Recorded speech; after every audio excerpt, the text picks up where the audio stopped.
um fato triste que aconteceu nesses últimos dias foi uma polêmica um pouco, a meu ver, um pouco gratuita, do pastor Silas Malafaia com o Dom Henrique Soares da Costa. Veja, o pastor Silas Malafaia ficou perplexo diante de um ensino do Dom Henrique, em que o Henrique, gravando um vídeo ali para alguns amigos que estavam ali presentes, ele estava falando para um grupo de jovens, os jovens gravaram aquilo, e ele falando aquilo que é a doutrina católica, que sempre foi a doutrina católica a respeito das Sagradas Escrituras. O pastor Silas Malafaia reagiu. Eu não sei se, assim, o que é que me causa mais surpresa, né? Se foi o modo como ele reagiu ou se foi o assunto, né? Porque, assim, eu acho que faz 500 anos que nós estamos de acordo que não tem acordo. Ou seja, me causou um pouco perplexidade o fato de ele ignorar a posição da igreja e de achar que aquela era a posição de um padre. Não, aquela não é a posição de um padre, aquela é a posição do magistério da Igreja Católica faz 2000 anos. Mas vamos daqui a pouco dizer do que é que se trata, quem não assistiu o vídeo, saber qual é o conteúdo. Mas eu gostaria de dizer logo no início desse programa que nós vamos então refletir sobre qual é o relacionamento entre igreja e Bíblia. Quero dizer também que nós católicos, principalmente no mundo em que nós nos encontramos agora, nós estamos aqui no Brasil, bem concretamente, bastante próximos dos evangélicos, no sentido político. Ou seja, nós temos discordâncias religiosas, eu inclusive disse isso no próprio Congresso, quando o pastor, né, Silas Malafaia coloca ali toda essa perplexidade dele eu acho que isso tudo só cria dificuldades de nós mantermos um relacionamento sadio. Quando eu estive no Congresso, eu vejo claramente às vezes que a gente tem que lutar pela família, quando a gente tem que lutar pela vida. Quantas e quantas vezes a bancada evangélica é uma aliada bastante forte, bastante importante para nós, e eu acho que ficar agora jogando pedra uns nos outros, né, não vai ajudar em nada. Eu acho que a gente tem que, com clareza, saber que nós não temos um acordo com relação a isso. Ou seja, não há acordo entre a Igreja Católica e a Igreja Evangélica. Está muito bem, vamos nos respeitar mutuamente, mas saber que os nossos inimigos, ou seja, os inimigos do cristianismo, estão bem unidos contra nós. E se nós não nos unirmos politicamente para defendermos o cristianismo como um todo, eles vão vir com o trator em cima de nós. Então, eu acho que não é conveniente, não é oportuno nós ficarmos agora com rixas desnecessárias. Agora, claro, dentro do debate teológico, as coisas podem acontecer. Bom, qual é então a doutrina da Igreja com relação a essa realidade da Bíblia e da Igreja Católica? De onde veio? Quem veio antes, né? Como se fosse um debate assim, foi o ovo ou foi a galinha? Quem veio antes? Veio a Igreja ou veio a Bíblia? O Dom Henrique Soares da Costa colocou com grande clareza que há uma precedência da Igreja. Ou seja, antes da Bíblia existe a Igreja. E por que é que antes da Bíblia existe a Igreja? Por uma razão muito simples. Porque a Igreja Católica, né, compreende que nós só aceitamos a autoridade das Sagradas Escrituras exatamente porque é o que foi recebido pela tradição da Igreja e pelo magistério. Vejam, aqui vamos colocar as coisas com clareza. Veja só, o pastor Silas Malafaia comete um grave erro de lógica. Aquilo que a gente chama de sofisma do termo médio. Qual é o silogismo, qual é o raciocínio do pastor Silas Malafaia? É o seguinte: Jesus é a palavra de Deus.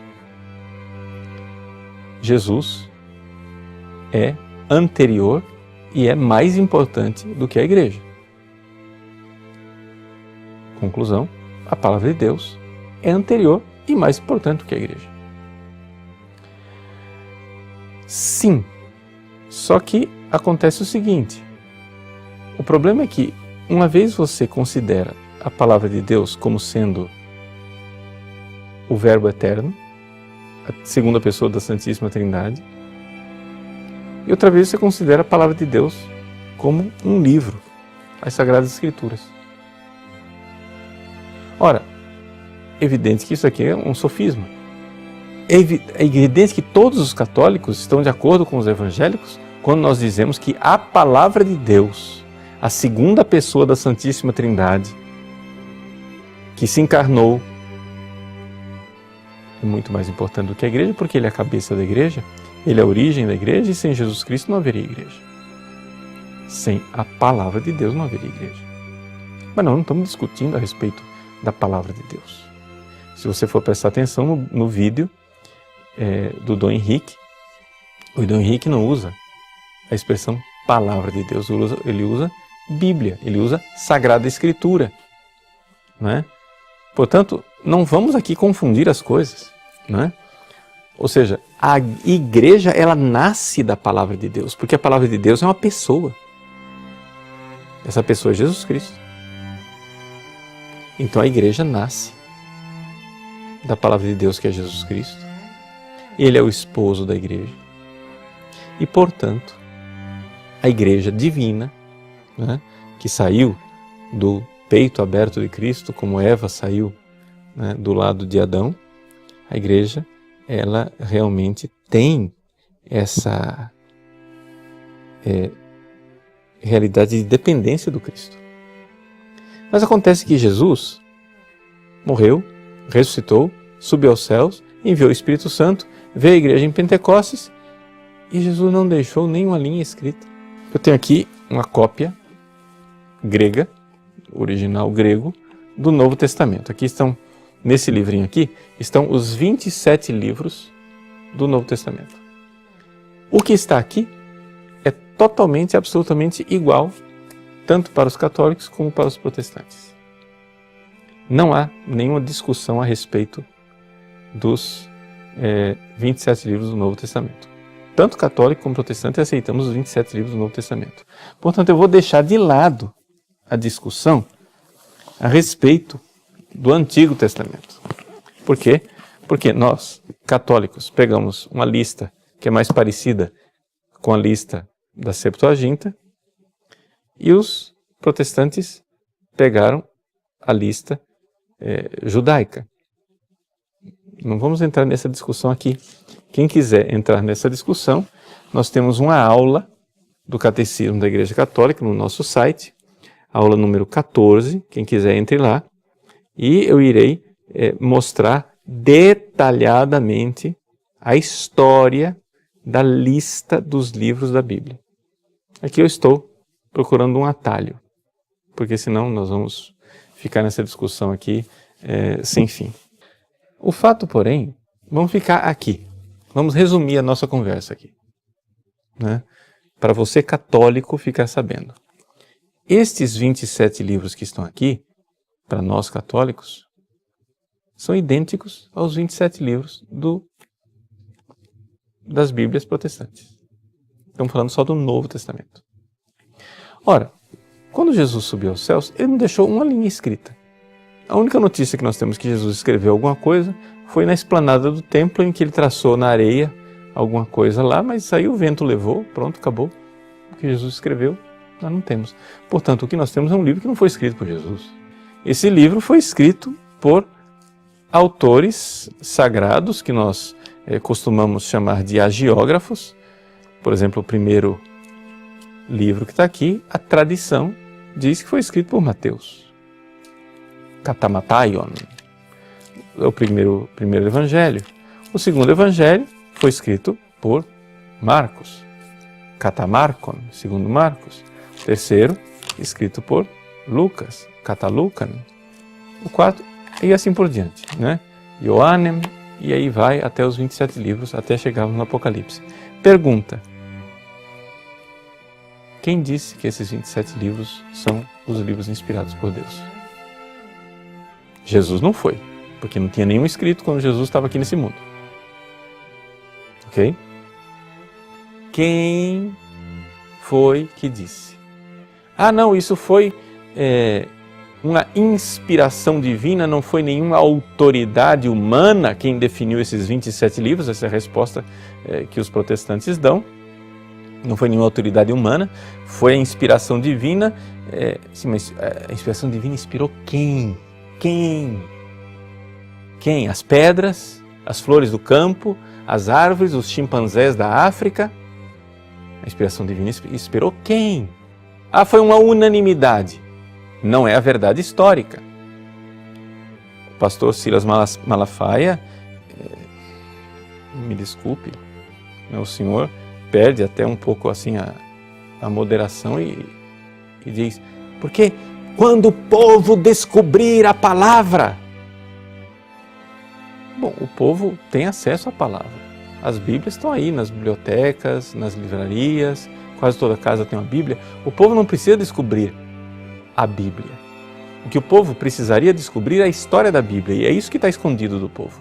O que o povo precisa descobrir é que a Bíblia não caiu do céu de paraquedas. Como foi que apareceram esses 27 livros? Quem fez essa lista? Foi uma batalha das mais encaniçadas durante séculos. Nos primeiros séculos da igreja, havia os gnósticos, que queriam introduzir muito mais do que esses 27 livros. Queriam colocar, por exemplo, qual é o grande trunfo do Dan Brown no seu Código da Vinci? É que ele está escandalizando as pessoas, porque, imagina, havia outros evangelhos. Havia o evangelho de Maria Madalena, e a Igreja Católica jogou fora. Vejam, sim, e daí? Nós católicos sabemos disso há 2000 anos. É evidente que havia muito mais evangelhos do que esses 4 que estão aqui. Havia o evangelho de Maria Madalena, o evangelho de Tiago, os evangelhos da infância, havia o evangelho carpocraciano de São Marcos, havia tantos outros evangelhos. Outras epístolas, como a epístola de Barnabé, outros atos dos apóstolos, não é? E não entraram na Bíblia. Mas não entraram na Bíblia por quê? Os gnósticos, eles queriam colocar tudo isso dentro da Bíblia. Eles queriam colocar lá o evangelho de Maria Madalena, que fala que Jesus beijou Maria Madalena, que Maria Madalena era a discípula amada de Jesus, etc, etc. A igreja não aceitou esse evangelho como sendo canônico, ele não é inspirado, ele não é palavra de Deus. E enquanto os gnósticos queriam colocar muito mais livros aqui, havia outros, né? Como os marcionitas, que seguiam o herege Marcião, que queriam tirar. Eles queriam, não era 4 evangelhos, eles só aceitavam o evangelho de Lucas. E ainda com censuras, ainda tiravam uns pedaços de Lucas. Aceitavam só as cartas de São Paulo e o resto jogaram fora. Antes que a Bíblia existisse, havia a tradição. Por exemplo, o próprio São Paulo, vamos pegar aqui uma Bíblia em português para facilitar a nossa vida, não é? São Paulo, vamos pegar a carta de São Paulo aos Coríntios, que, segundo os estudos exegéticos mais recentes, não é? Foi escrita mais ou menos no ano de 52 depois de Cristo. 52 depois de Cristo, vamos fazer as contas, nós estamos falando aí de 20 anos depois que Jesus, 19, mas 20 anos para arredondar, 20 anos depois que Jesus tinha morrido, ressuscitado e subido aos céus. 20 anos depois, nós temos a primeira atestação da ressurreição de Jesus colocada por escrito. 20 anos depois. Então, olha lá, primeira carta de São Paulo aos Coríntios, capítulo 15. Ele diz assim: Irmãos, quero lembrar-vos o evangelho que vos anunciei e que recebestes, no qual estáis firmes. Pois nele sois salvos, se os estáis guardando, tal qual ele vos foi anunciado. A menos que tenhais abraçado a fé em vão. De fato, eu vos transmiti, antes de tudo, o que eu mesmo tinha recebido. Eu vos transmiti. Isso é tradição. O que eu tinha recebido. E aí ele começa a falar. A saber, que Cristo morreu pelos nossos pecados, segundo as Escrituras, foi sepultado e ao terceiro dia foi ressuscitado, segundo as Escrituras. E é interessante essa menção de segundo as Escrituras. Aí você vai buscar no Antigo Testamento, porque aqui para São Paulo, o Novo Testamento não tinha sido, esses 27 livros aqui não tinham sido escritos ainda, só tinha sido escrito a carta, as cartas de São Paulo aos Tessalonicenses e a carta aos Coríntios, basta. Os Evangelhos, ainda nada. Essa é a primeira notícia escrita que nós temos da ressurreição de Jesus. E é interessante que São Paulo então cita as Escrituras como sendo as Escrituras judaicas, aquelas do Antigo Testamento, e diz assim, Jesus ressuscitou dos mortos segundo as Escrituras. Mas você vai lá procurar no Antigo Testamento, você não encontra nenhuma referência de ressurreição do Messias segundo as Escrituras. Você não encontra nada de que o Messias iria morrer pelos nossos pecados segundo as Escrituras. A não ser que você leia a Bíblia do Antigo Testamento, como a Igreja Católica sempre leu, com uma chave tipológica, ou seja, uma chave espiritual. Mas isso é só uma pequena dica para você que quiser aprofundar, de olhar o nosso curso de Introdução à Bíblia, que está no nosso site, padrepauloricardo.org, né? Eu ensino para você como é que nós lemos o Antigo Testamento. O Antigo Testamento não é para ser lido ao pé da letra, é para você encontrar no Antigo Testamento o Cristo, mesmo que não esteja lá no sentido literal. Existe o sentido espiritual, mas isso é um outro curso. Então veja só, ele está dizendo aqui, eu vos transmiti aquilo que eu tinha recebido. Quer dizer, nós estamos há 20 anos da morte, ressurreição e ascensão aos céus, há 20 anos de Pentecostes, e São Paulo já está falando de tradição. Sabe por quê? Porque não tinha Bíblia. Havia só o Antigo Testamento, as Sagradas Escrituras judaicas, mas não havia Novo Testamento. E o que é que fez com que nós continuássemos crendo ao longo... Como é que a igreja viveu ao longo desses séculos, desde que começaram a ser escritos os livros, né, do Novo Testamento? Vamos lá. O primeiro livro a ser escrito no Novo Testamento, os exegetas estão de acordo que é o quê? A primeira carta aos Tessalonicenses. Tá? O último livro a ser escrito, os exegetas estão de acordo, foi o Apocalipse. Nós temos aqui um arco de tempo de 50 anos. Só para escrever isso aqui levou 50 anos. Mas são 50 anos em que esses livros foram escritos e estavam espalhados por muitos lugares, né? Esses livros estavam espalhados. São João escreveu o Apocalipse para as igrejas da Ásia, né? Marcos escreveu o seu Evangelho para a igreja de Roma, Lucas para a igreja dos gregos, e assim por diante. Então, o que é que acontece? As Sagradas Escrituras foram sendo escritas e estava espalhado por toda a bacia do Mediterrâneo. Agora imagine só que negócio, o negócio estava lá espalhado na bacia do Mediterrâneo, e para coligir isso tudo, e para fazer uma lista só, e para que tudo virasse um único cânon do Novo Testamento, levou quantos séculos? Só para escrever levou 50 anos, para terminar o debate levou pelo menos 2 séculos. Como é que a igreja viveu durante 2 séculos sem um Novo Testamento?